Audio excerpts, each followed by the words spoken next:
Yo, morning. Uh, on my way to the gym, so this might be a little bit semi-short. I don't know. I got about like 20 minutes or so. Uh, I wanted to talk about a thought that I had about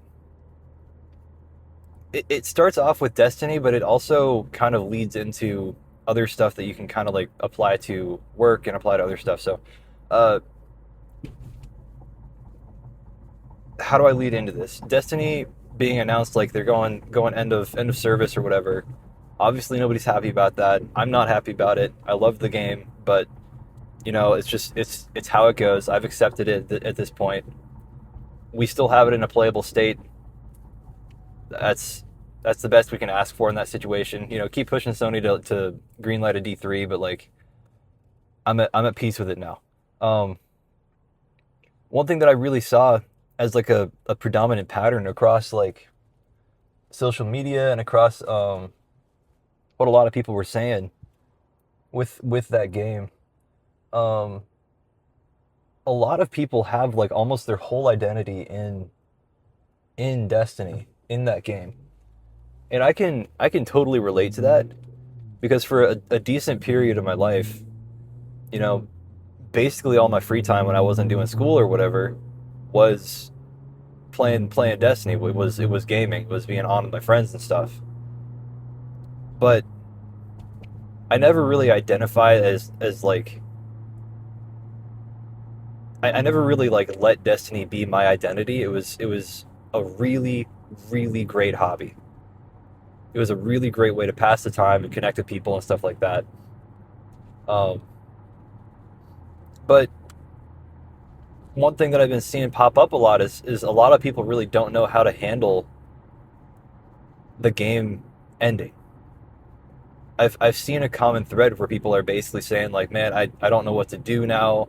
I don't know where to go. I don't know what game I'm gonna play. Like let's take a breather real quick. First off, the game is still gonna be available, and there is so much stuff in it that I don't think there's a way that you could really run out of things to do or go get or keep trying to optimize or keep pursuing. Like you're gonna have plenty of stuff that you can still do in the game. It's still gonna be fun. But the thing that kind of bothers me is seeing people basically go like and say what I just mentioned, where they're like, I don't know how to function. I don't really know how to proceed. Like I don't know what to do. Like, dude, you you really shouldn't put so much of yourself into one basket that you reach a point like this where you have no idea what to do if that goes away. It's it's it's similar to not putting all your eggs in one basket. Uh, let's segue into this. So the reason that I saw this kind of develop, and I'm like, okay, it really doesn't seem like a good idea to do this, is because I see that same mentality with like boomers and work. Okay, so I'm 26.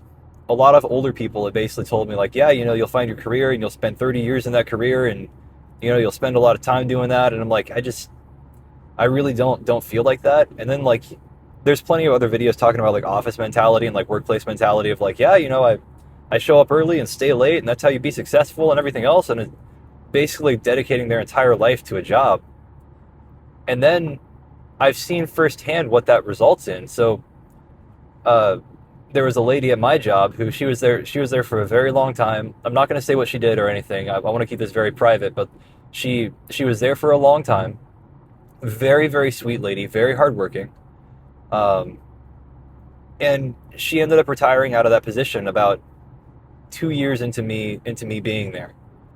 I do IT, so I helped her out a lot. Like we talked a lot or whatever. Very nice. But then when it came time for her to go, uh, we had a little difficulty getting all of her equipment back, and we had some difficulty like turning all her stuff off because she really didn't want to leave.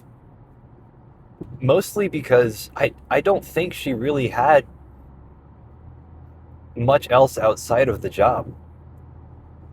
And I really can't speak on her personal life because we never talked about it.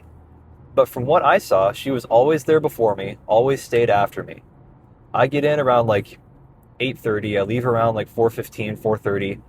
Um, Technically, I'm supposed to be there from like 8 to 5. So if anything does happen, I'll be there 8 to 5, no complaints. But I get all my stuff done, and then at the end of the day, I go out and do my thing. I got hobbies that I'm doing. I'm learning guitar and stuff now. Like I've got a lot of other stuff going on.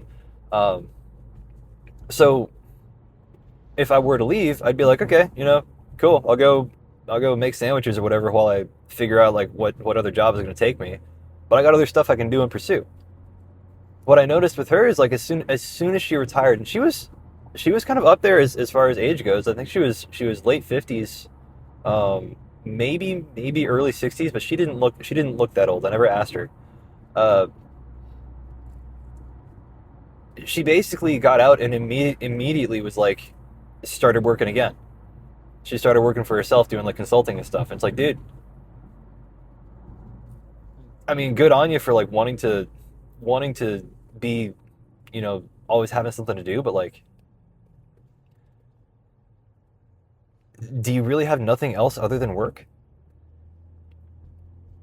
And after seeing that, it's like, man, I watched her mental kind of like change from like, yeah, I'm retiring to like, oh my God, I don't have anything else that I'm doing. And she never really had anything built up that she was wanting to pursue or do, or like it just didn't really seem like she had much else going on outside of just like the job. Because she worked like 70 hours a week, like for sure. So what I'm trying to get at is we see that and we're like, yeah, I'd never dedicate this much time to a job. I'd never dedicate this much of my personality to a workplace. But then I see people immediately turn around and doing that with Destiny or with, pick a game. I'm sure there's Warframe creators that do that. I'm sure there's Final Fantasy creators that do that. I mean, World of Warcraft definitely has some guys like that. That's where the basement dweller stereotype kind of came from. Like, there, you can do that with just about anything, and it really, really does not seem healthy. So, I don't know. I I never really invested that much of myself into anything. I try to diversify myself as much as possible. The only the only time that I really got like in the weeds for stuff was when I was running an esports business, and I would go to work, come home, and I'd work on that for like 6 hours a day. But I mean, it was at the end of the day, it was just like a really really cool hobby to me. And eventually, I pulled the plug. I'm like, this ain't working, and I was like, I mean, it sucks, but like I really wasn't that beat up about it at the end of the day, because at a certain point, it's like, okay, am I able to function still? Am I able to do life in general? Yes, no, okay, and then you just kind of make decisions based off of that. So, anyways, I didn't want to like make this to sound like I'm dogging on anybody or anything. It's just I've seen that pattern a lot. My heart goes out to you because, I mean, I can't imagine having like an existential crisis like that. I've always kind of been kind of a come as you go kind of guy. So, hey man, my heart goes out to you. I hope that anybody that is going through that kind of difficult set of emotions, I hope you guys find something that you find as rewarding. I hope you're able to just kind of figure out what comes next. And hey, let me tell you, Destiny's great. There's a lot of other great stuff out there too. There's a lot of great stuff out there. And you'd be surprised like how productive you can be or how creative you actually are if you just sit and think or just start working on something or decide to, you know what? We're gonna go out and take a class and figure out like, oh wow, I really can dance, stuff like that. Like with the amount of talent that I've seen in the Destiny community alone, dude. If all the people, let's say the servers went offline like tomorrow, that would suck. But the number of people that are in there that spend 20,000 hours on the game, 15,000, or even like in my case, that was like 15, 1600. I'm not saying that's not time well spent, because free time and leisure time is very important. But think about what we could create or what you could do if you put even a quarter of that time into something creative, something where you're making something, building something, designing something, teaching somebody else how to do what you know. Like, think of that just for a little bit. So, end of the day, I think everything's going to be all right. Um, yeah, that's pretty much what I wanted to say. I'm going to finish driving. We'll go hit the gym and everything today. Don't know Pacham, Dave's Volt. Go do some push-ups. It helps with just about everything. And to everybody out there, Pero Dacia ad Astra. Catch you guys later.